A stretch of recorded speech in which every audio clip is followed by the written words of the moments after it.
Narration को जानेंगे और नरेशन में पूरा रूल रेगुलेशन को हमको नहीं बताना है, हम ट्रिक के माध्यम से आपको बताने का प्रयास करेंगे कि कैसे आपके एग्जाम में आने वाले जो प्रश्न होंगे कम से कम आपका जो डायरेक्ट इनडायरेक्ट से पूछे जाएंगे वो 3 से 4 प्रश्न तक पूछे जा सकते हैं, ठीक है। और 3 से 4 प्रश्नों में हम कैसे 3 से 4 प्रश्न को सिक्योर कर पाएंगे इनको हम जानते हैं। और ये जो है सिर्फ सेंटेंस जो पकड़ने का तरीका है वो तरीका बताएंगे, ठीक है, जिससे आप 3 से 4 प्रश्न को सही कर पाए। तो चलिए हम पहले प्रश्न की ओर चलते हैं। पहला प्रश्न यहाँ बोला है ही सैड। तो देखिए हम आपको बता दें कि नरेशन में जो पार्ट होते हैं चाहे वो डायरेक्ट फॉर्म में हो चाहे इनडायरेक्ट फॉर्म में हो, उसके दो पार्ट होते हैं। एक तो होता है रिपोर्टिंग और एक रिपोर्टेड, अर्थात सेंटेंस जो इन्वर्टेड कॉमा है, यहाँ पे ये जो कॉमा दिख रहा है इस कॉमा को हम इन्वर्टेड कॉमा कहते हैं। तो इस इन्वर्टेड कॉमा के अंदर एक सेंटेंस बंद रहता है और एक जो सेंटेंस होता है वो बाहर होता है। तो बाहर वाले सेंटेंस जो होते हैं वो वर्ब ऑफ द रिपोर्टेड है, वर्ब ऑफ रिपोर्टेड स्पीच है, और ये रिपोर्टिंग वर्ब है, ये रिपोर्टिंग वर्ब है और verb of the reported speech इसमें होता है। तो वो सब हमको जानना नहीं है, हमको सिर्फ इतना देखना है कि जैसे ही यहाँ सैड आएगा टेंस चेंज होगा, अर्थात पास्ट वाला आएगा टेंस चेंज होगा। और टेंस चेंज होने का मतलब है हम अभी बताएं कि ईज वाला जो है ना वाज में बदलेगा या वेयर में बदलेगा। तो ऐसे ऑप्शन ढूंढेंगे कि कितने हैं ऑप्शन ऐसे हैं जो ये वाज वेयर में आए हुए हैं। तो देख लीजिए, अब यानी कहने का मतलब है कि हमने बोला है कि यहाँ ये क्या है, ये आपका है सैड। तो सैड है तो इसका मतलब क्या टेंस चेंज होना है, क्या है टेंस चेंज होना है। अब टेंस जब चेंज होना है तो हमको क्लियरली है कि वो टेंस जो है ईज एम आर वाला प्रेजेंट इंडिफिनिट में होता है तो पास्ट में बदल जाते हैं। तो पास्ट में बदलने के लिए पास्ट वाला ऑप्शन कितने, क्या इसमें पास्ट वाला है तो नहीं, क्या इसमें पास्ट वाला है तो नहीं, क्योंकि यहाँ ईज आया, यहाँ भी ईज आया और यहाँ भी ईज आया, तो सब कट गया, तो लास्ट एक ही ऑप्शन बचा है। तो आप क्यों नहीं टिक लगा दीजिएगा सर हमारा आंसर राइट आंसर जो है वाज वाला यहाँ बी वाला है, नहीं लगा दिए। तो हमको ज्यादा रूल रेगुलेशन याद नहीं रखना है, बशर्ते कि इतना ध्यान रखना है कि हमारा आंसर कौन सा ठीक होगा, आंसर पर जाना है, लेकिन गलत को काट के सही कौन। गलत कैसे हुआ, क्योंकि हम अभी बताएं आपको कि यहाँ जब सैड है पास्ट है तो इसका मतलब है कि टेंस चेंज होगा, और टेंस चेंज होगा तो इसका मतलब है कि वो ईज वाला किसमें बदल जाता है, वाज में या वेयर में। तो वाज वेयर वाले ऑप्शन ढूंढने हैं, इसमें तो ईज वाला आ गया, यहाँ भी ईज वाला आ गया, यहाँ भी ईज वाला आ गया, सब तो कट गए, एक ही ऑप्शन न बचे, तो मेरा आंसर हो गया, नहीं आ गया। तो क्या ऐसे हम नहीं लगा सकते, 100% है कि एग्जाम में हम लगा सकते हैं, कुछ भी नहीं जानते फिर भी, ठीक है। और जानने के लिए तो खैर आप ग्रामर पढ़ेंगे तभी जान पाएंगे कि क्या क्या रूल रेगुलेशन होता है। चलिए आइए हम इसको समझते हैं। यहाँ जो है सेज लिखा हुआ है, तो सेज लिखने का मतलब ये हो गया कि ये जो है ना टेंस आगे वाला टेंस जो है ना चेंज नहीं होना है, तो हमको टेंस चेंज नहीं होना है तो उसके आधार पर हमको पकड़ना नहीं है। आगे है रोज स्मेल स्वीट, तो ये बात तो सत्य है और सत्य बात कभी चेंज नहीं होता, उसका टेंस चेंज नहीं करता है, ठीक है। जो गुलाब होता है उसका जो गंध होता है एक तरह से मीठा सुगंध होता है, तो ये बात सत्य है और सत्य बात के लिए टेंस चेंज करना ही नहीं है, ये थोड़ा सा एक्सेप्शनल पर ध्यान देना है। तो इसमें सिर्फ दैट का प्रयोग हो जाएगा, बाद बाकी सारे वही रहेंगे, सिर्फ दैट का प्रयोग हो जाएगा। तो ऐसे देख लेते हैं कि कौन से ऑप्शन है जिसमें सिर्फ दैट आया, बाद बाकी सेम टू सेम है। तो ऐसा देखिएगा तो ये सिर्फ ए में नजर आएगा। यहाँ देखिएगा तो यहाँ देखिए the teacher says that rose smelled लिख दिया है, तो क्या इसने टेंस चेंज कर दिया ना, टेंस चेंज करना ही नहीं है, क्यों, क्योंकि यहाँ पे सेज लिखा हुआ है, यहाँ लिखा हुआ है सेज, और सेज हमको ये बताता है कि टेंस चेंज नहीं करना है, टेंस चेंज नहीं करना, तो इसने टेंस चेंज करके गलती कर दिया, गलती किया। उसके बाद यहाँ पे देखिए तो यहाँ पे द टीचर सैड, सैड लिख दिया, तो सेज सैड में नहीं बदलते हैं कभी, तो इस बात को इसने गलती कर दिया। फिर इस तरह से इसने जो जो गलती किया गलती वाले को छोड़ देंगे तो सही वाला हमारे आंसर जो है ना सामने आ जाएंगे। तो इस तरह से हमने देखा कि ए इसका परफेक्ट आंसर हो जाएगा। चलिए तीसरे सवाल को देखिए, तीसरा ही सैड आया, तो इसका मतलब है ये ही सैड आया, आगे टेंस चेंज होने वाला है, लेकिन इस टेंस चेंज होने के लिए थोड़ा सा इस सेंटेंस को पकड़ना पड़ेगा, be quiet and listen to my word, ठीक है। तो यहाँ पे जैसे ही बी क्वाइट किया है इसका मतलब ये है कि आप शांति बनाए रखिए, एक प्रकार का यहाँ रिक्वेस्ट किया जा रहा है।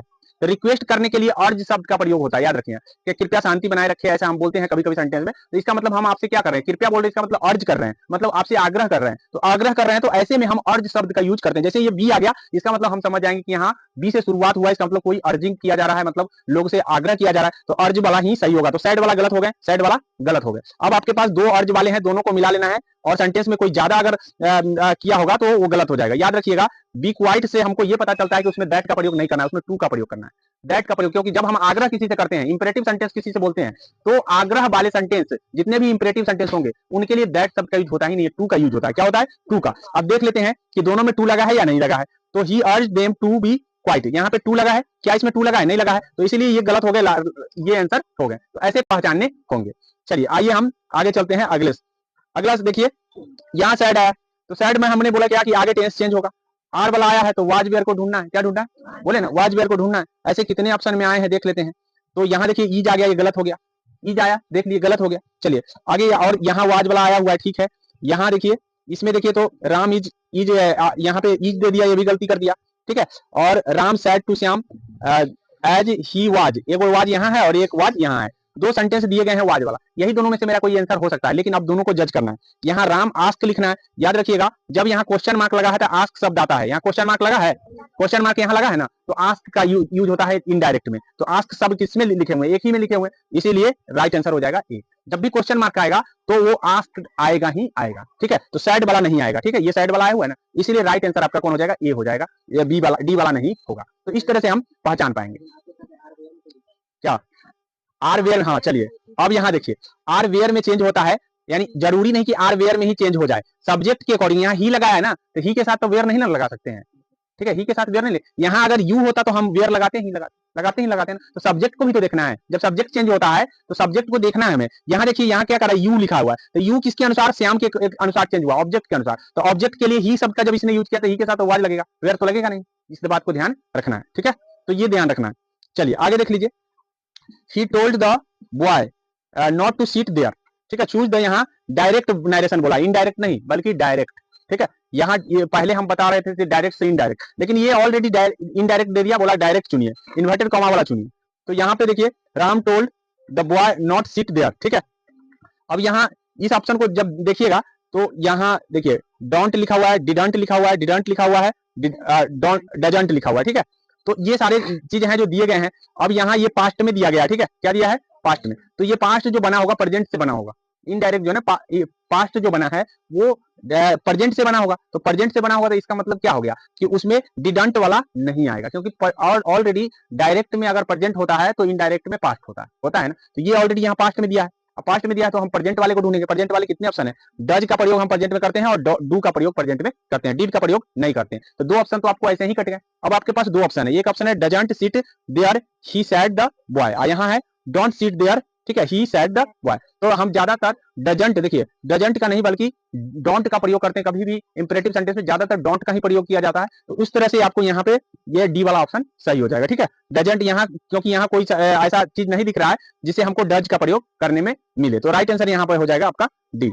यहाँ देखिए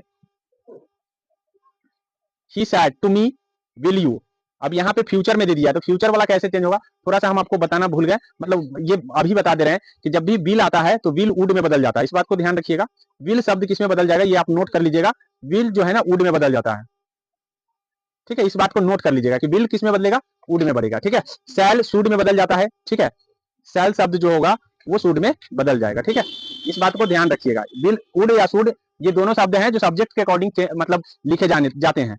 अब यहाँ पे देखिए यहाँ विल शब्द आया है तो 100% है विल वाला नहीं आएगा, क्योंकि यहाँ पास्ट दिए हैं तो विल वाला नहीं आएगा, तो विल वाला नहीं आएगा तो ऑप्शन सी कट गया, ठीक है। अब वुड वाले तो सभी में दिए गए हैं, यहाँ भी वुड है, यहाँ भी वुड है, यहाँ भी वुड है, ठीक है कि नहीं, तो तीनों में है। अब तीनों में से कौन सा होगा मेरा आंसर, तो याद रखिएगा कि ये ही आस्क मी लिखा हुआ है, यहाँ भी ही आस्क मी लिखा हुआ है, यहाँ भी ही सैड टू मी लिखा हुआ है, तो मैंने बोला सैड वाला नहीं हुआ क्योंकि आगे इंट्रोगेटिव मार्क्स लगा हुआ है, बोला कि नहीं बोला पहले, तो इंट्रोगेटिव मार्क्स के लिए आस्क का प्रयोग होगा, तो इसलिए ये गलत हो गया, कौन हो गया, डी वाले भी गलत हो गए, तो डी और सी जब गलत हो गए दो ही ना ऑप्शन हमारे पास बचे हुए हैं, अब दोनों ऑप्शन में से ढूंढ लेना है कि कौन सही है, दोनों को मिला के देखना है, दोनों को जब हम मिलाते हैं तो यहाँ दिस और दैट में आपको पहचान में आ जाएगा, यहाँ दिस लगा है ना, तो ये एक बात और नोट कर लीजिए कि जब डायरेक्ट से इनडायरेक्ट बदल रहे हैं तो दिस शब्द दैट में बदल जाता है, दिस किस में बदल जाता है, दैट में, इस बात को आप लिख लीजिएगा ताकि आपको ध्यान रहेगा, दिस शब्द किस में बदलेगा, दैट में, तो दैट वाला ऑप्शन आपके ए है, दैट वाला ऑप्शन कौन सा है, ए है, इसलिए ए हम राइट आंसर आ गए, ठीक है।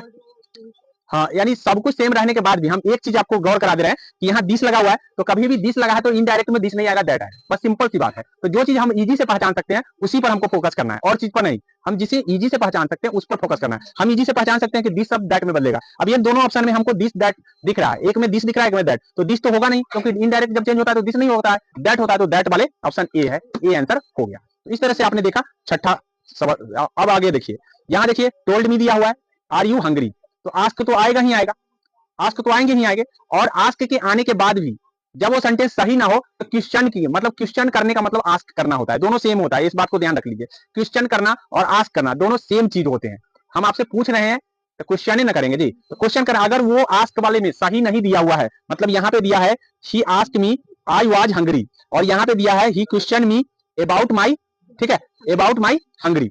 अब यहाँ पे देखिए कि यू करा है are you hungry, are you hungry, अब ये ऑब्जेक्ट के अकॉर्डिंग बदलेगा, अच्छा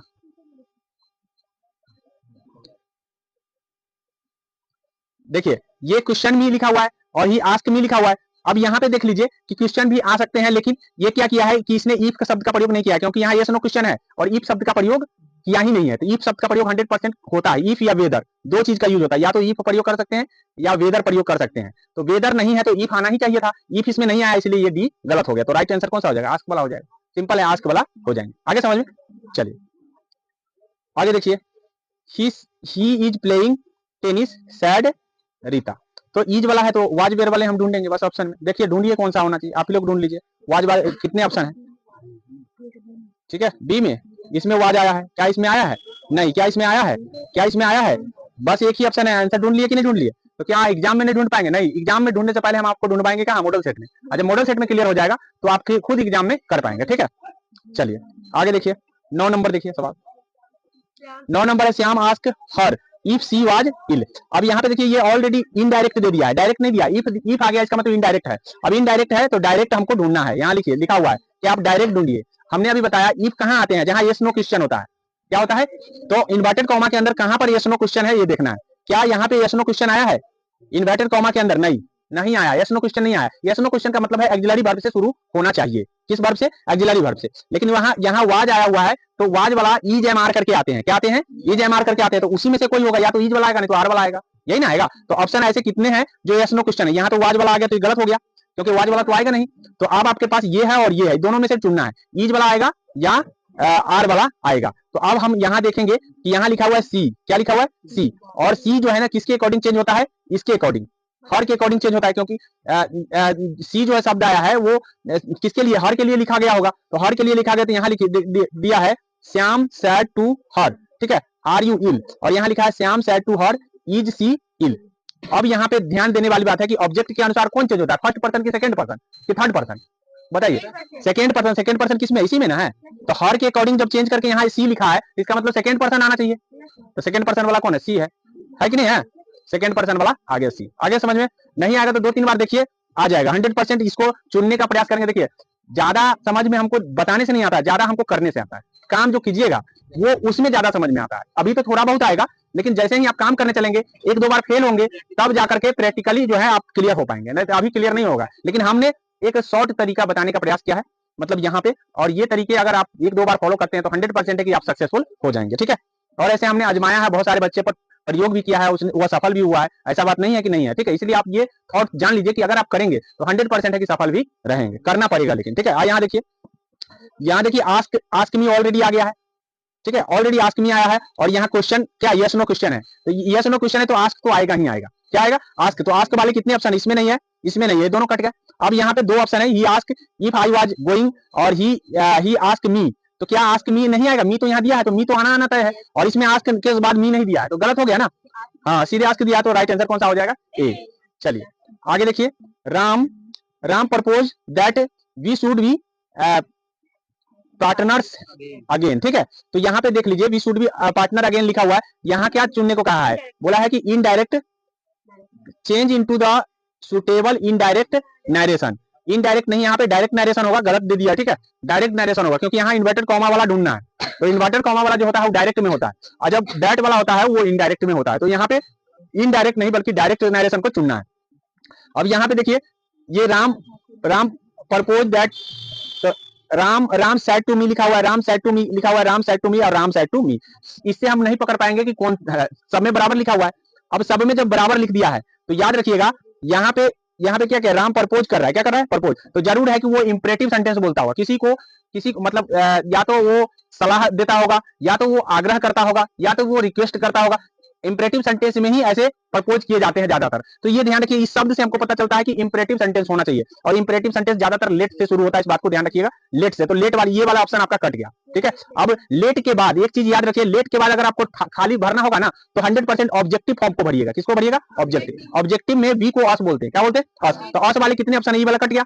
अस वाले 2 ऑप्शन है, एक तो यहाँ है और एक यहाँ है। अब यही दोनों को देख लेना है कौन सही होना चाहिए। अब यहाँ देखिए, let us B partners again, यहाँ ले लेट अस पार्टनर्स अगेन। तो लेट अस जब हम लगा दे तो बी आएगा ही आएगा, क्योंकि रिक्वेस्ट करना है तो बी आएगा ही आएगा। ठीक है, तो बी क्वेश्चन में भी बी लिखा हुआ है, तो राइट आंसर कौन सा हो जाएगा? बी हो जाएगा कि नहीं हो जाएगा? तो ऐसे हम पहचान लिए। चलिए आगे देखिए, ज्यादातर देखिए, ज्यादातर आपको फंसाएगा इंपरेटिव सेंटेंस वाला, नहीं तो जनरल सेंटेंस होगा तो आसानी से लगा लेंगे। ठीक है, दो तरह के सेंटेंस पूछे जाते हैं। ज्यादातर आपको फंसाएगा कौन सा, इंपरेटिव सेंटेंस, क्योंकि इंपरेटिव सेंटेंस में आपको पहचानना पड़ेगा कि सेंटेंस का नेचर क्या है। लेकिन जनरल सेंटेंस में जैसे टेंस चेंज होगा और उसका पर्सन चेंज होगा, उसके अकॉर्डिंग हम पहचान लेते हैं। अब यहाँ देखिए, she said I can teach English. ठीक है, in direct speech this sentence can be rewrite as, मतलब डायरेक्ट सेंटेंस में आपको ये दिया हुआ है, इनडायरेक्ट में आपको क्या करना है, रीराइट करना है। तो यहाँ देखिए, आई कैन है ना, तो कैन शब्द कूड में बदलता है, इस बात को भी आप लिख लेंगे, ये भी छोड़ दिए थे हम। कैन शब्द कूड में बदलता है। ठीक है, कैन शब्द किसमें बदलता है, कूड। कूड वाले ऑप्शन को ढूंढना है। जब ये डायरेक्ट में आएगा तो कूड आएगा। कितने ऑप्शन है जो कूड वाले, देख लिए एक ही ऑप्शन है। आ गया कि नहीं आ गया आंसर? इसी से हमको पता चल गया कैन कूड में बदलता है। कूड वाला ऑप्शन देख लो, कूड वाला ऑप्शन आ गया, आपका आंसर सामने दिख रहा है। ठीक है, अब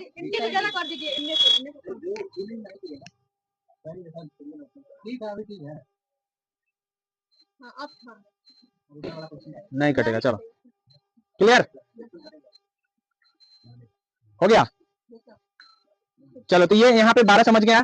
13 देखिए, he said time and tide waits for none. अब यहाँ पे ये सेंटेंस को याद कर लीजिए, ये time and tide waits for none एक प्रकार का मुहावरा है कि समय किसी का इंतजार नहीं करता। तो ये बात सत्य है, और सत्य बात के लिए टेंस वेंस चेंज नहीं करना है, सिर्फ दैट लगाना है। सिर्फ क्या करना है, दैट लगाना है। अब हाँ, ये बात सही है कि टाइम किसी का वेट नहीं करता, तो ये ध्यान रखिएगा। ये तो आपको सेंटेंस याद रखने पड़ेंगे। ऐसे सेंटेंस जब आएंगे तो आपको टेंस चेंज करने की बात नहीं सोचना है, आपको सिर्फ दैट लगा देना है और सारे सेंटेंस वही रहेंगे। तो देख लीजिए कहाँ पे ऐसा लिखा हुआ है, सिर्फ दैट लगा करके और टाइम एंड ये लिखा है ना, सेम टू सेम लिख दिया है ना, बस वही राइट आंसर हो गया। आगे समझिए।